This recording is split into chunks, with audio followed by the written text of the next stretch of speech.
Hi everyone, welcome back to my channel. I hope everybody is doing well. And ये है topic BA psychology honours course, core paper understanding psychological disorder, autism spectrum disorder. Will discuss clinical picture, एक case study जो कि मैंने कचरे की तरह left side पे लिखी हुई दिख रही होगी, वो मैं समझा दूंगी, समझ आ जाएगी। एंड शुरू करते हैं हम राइट साइड से, जहाँ पे थोड़ा सा क्लीन तरीके से लिखा है मैंने। इट्स लाइक डेवलपमेंटल डिसऑर्डर, और यहाँ पे डेफिसिट्स दिखते हैं in language, perceptual plus motor development में। एंड डिफेक्टिव रियलिटी टेस्टिंग होती है। एंड ये डिसऑर्डर भी चिल्ड्रन में ही देखा जाता है। Inability to function in social situations भी देखा जाता है, मतलब कि child is like unable to function लोगों के बीच में या जैसे सोशल सिचुएशन में, एक ही बात है वो। And autism in infancy and childhood सबसे पहले डिस्क्राइब किया गया था कैनर द्वारा, ये एक इंसान का नाम है ऑफ कोर्स। देन आ जाते हैं सीधा क्लिनिकल पिक्चर पे।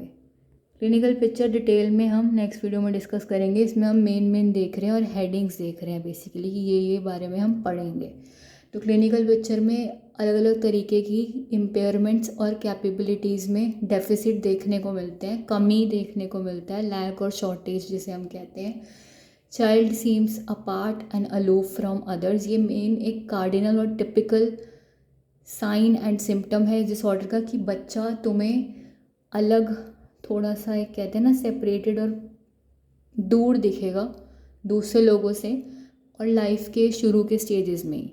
ठीक है, ये छोटा बच्चा होता है ना, यहाँ जो मम्मी के पास रहता है या अपने ही जितने बच्चों के साथ या अपने थोड़े बड़े बड़े बच्चों के साथ खेलता है और उनके साथ रहता है और इशारे समझता है, एक्सप्रेशन समझता है, बात करता है। बट इनके केस में ऐसा नहीं है। Child seem apart and aloof, अलग होना, आइसोलेट, एलियनेट होना from others even in earliest stages of life, earliest बहुत शुरू में।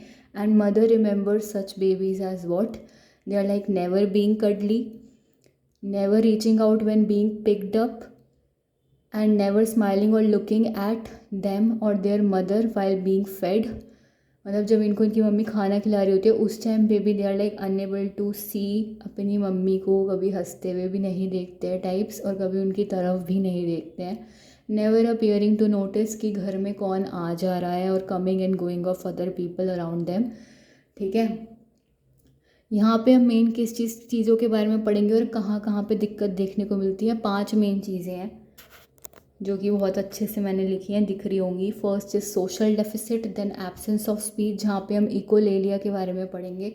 Then self stimulation, then intellectual ability के बारे में भी पढ़ेंगे, and then maintaining the sameness. ये इसकी क्लिनिकल पिक्चर में आता है। एंड इन 5 पॉइंट के बारे में डिटेल में बहुत अच्छे से हम नेक्स्ट वीडियो में डिस्कस करेंगे। अभी will talk about the case study, जिससे समझ में आएगा कि इस डिसऑर्डर में जो बच्चा है वो होता कैसा है। तो मैथ्यू एक लड़का है जो कि 5 साल का है। एंड जब भी उससे कोई बात करता है तो वो अपना सिर घुमा लेता है दूसरी तरफ, उस इंसान की तरफ नहीं देखता है जो उससे बात कर रहा है। He simply turns his head away from that person who is talking to him. And sometimes he mumbles unintelligibly, मतलब अपने आप में ही कुछ ना कुछ बड़बड़ाते रहना। ठीक है, मुंह में बोलना। And he is neither toilet trained nor able to feed himself, वो अपने आप को खुद, मतलब बेसिकली वो खुद खाना नहीं खा सकता। And he is not even toilet trend, and self care भी थोड़ी कम है यहाँ पर। ठीक है, and he actively resist being touched, मतलब कि सॉरी, कोई उसे टच करे तो बेसिकली उसे वो भी सही नहीं है, उसको अनकंफर्टेबल लगता है। And he simply didn't allow other person to touch him. तभी हमने देखा था mother remember such baby as never being cuddly. ठीक है, and he dislike sounds and he is also uncommunicative, उसको आवाज़ें, शोर, लोगों का आसपास बातचीत करना नहीं पसंद। एंड वो खुद भी बातचीत नहीं करता है किसी से भी।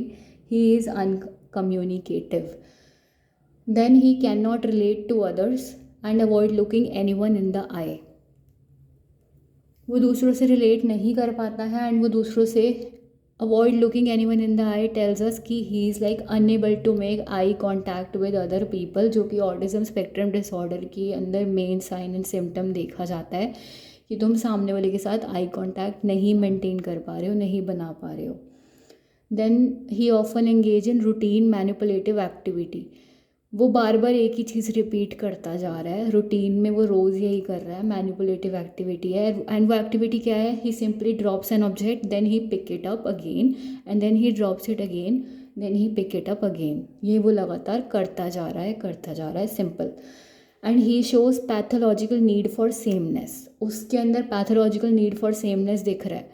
बेसिकली वो रोज़, तुम ये समझ लो वाइट उसको पहनना है तो वो रोज़ वही वाइट ही पहन रहा है, उसे रोज़ एक पर्टिकुलर टाइप का खाना खाना है एंड वो रोज़ वही पर्टिकुलर टाइप का खाना खा रहा है।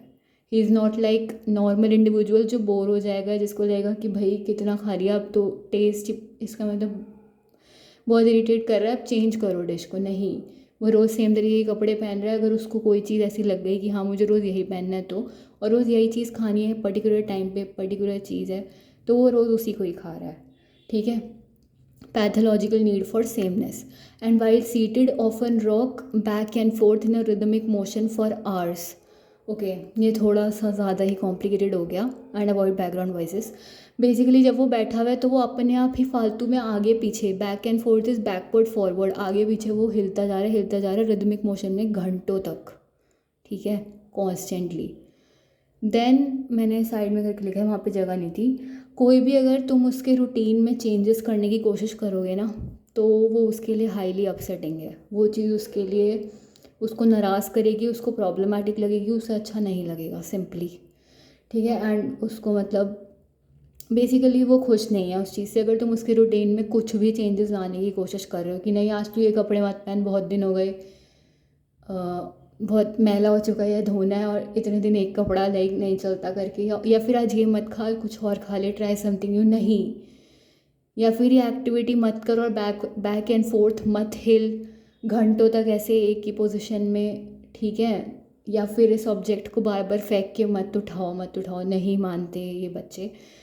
Like any change in their routine is like highly upsetting to them, and उनको प्रॉब्लमेटिक लगता है बेसिकली। तो वो हम पढ़ेंगे मेंटेनिंग सेमनेस के बारे में, वी विल रीड जब हम क्लिनिकल पिक्चर की बात करेंगे।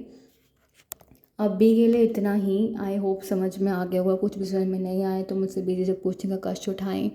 And thank you so much अपना कीमती टाइम निकाल कर कीमती वीडियो देखने के लिए। एंड हाँ, जो बाकी भी डिसऑर्डर्स पढ़ेंगे, इफ़ यू वांट कि मैं उसके भी केस स्टडीज़ के थ्रू समझाऊँ तो वहाँ पे भी मैं केस स्टडीज़ ऐड करने की कोशिश करूँगी। And thank you so much. Keep supporting जिज्ञासा जग्गू फॉर मोर वीडियोज़।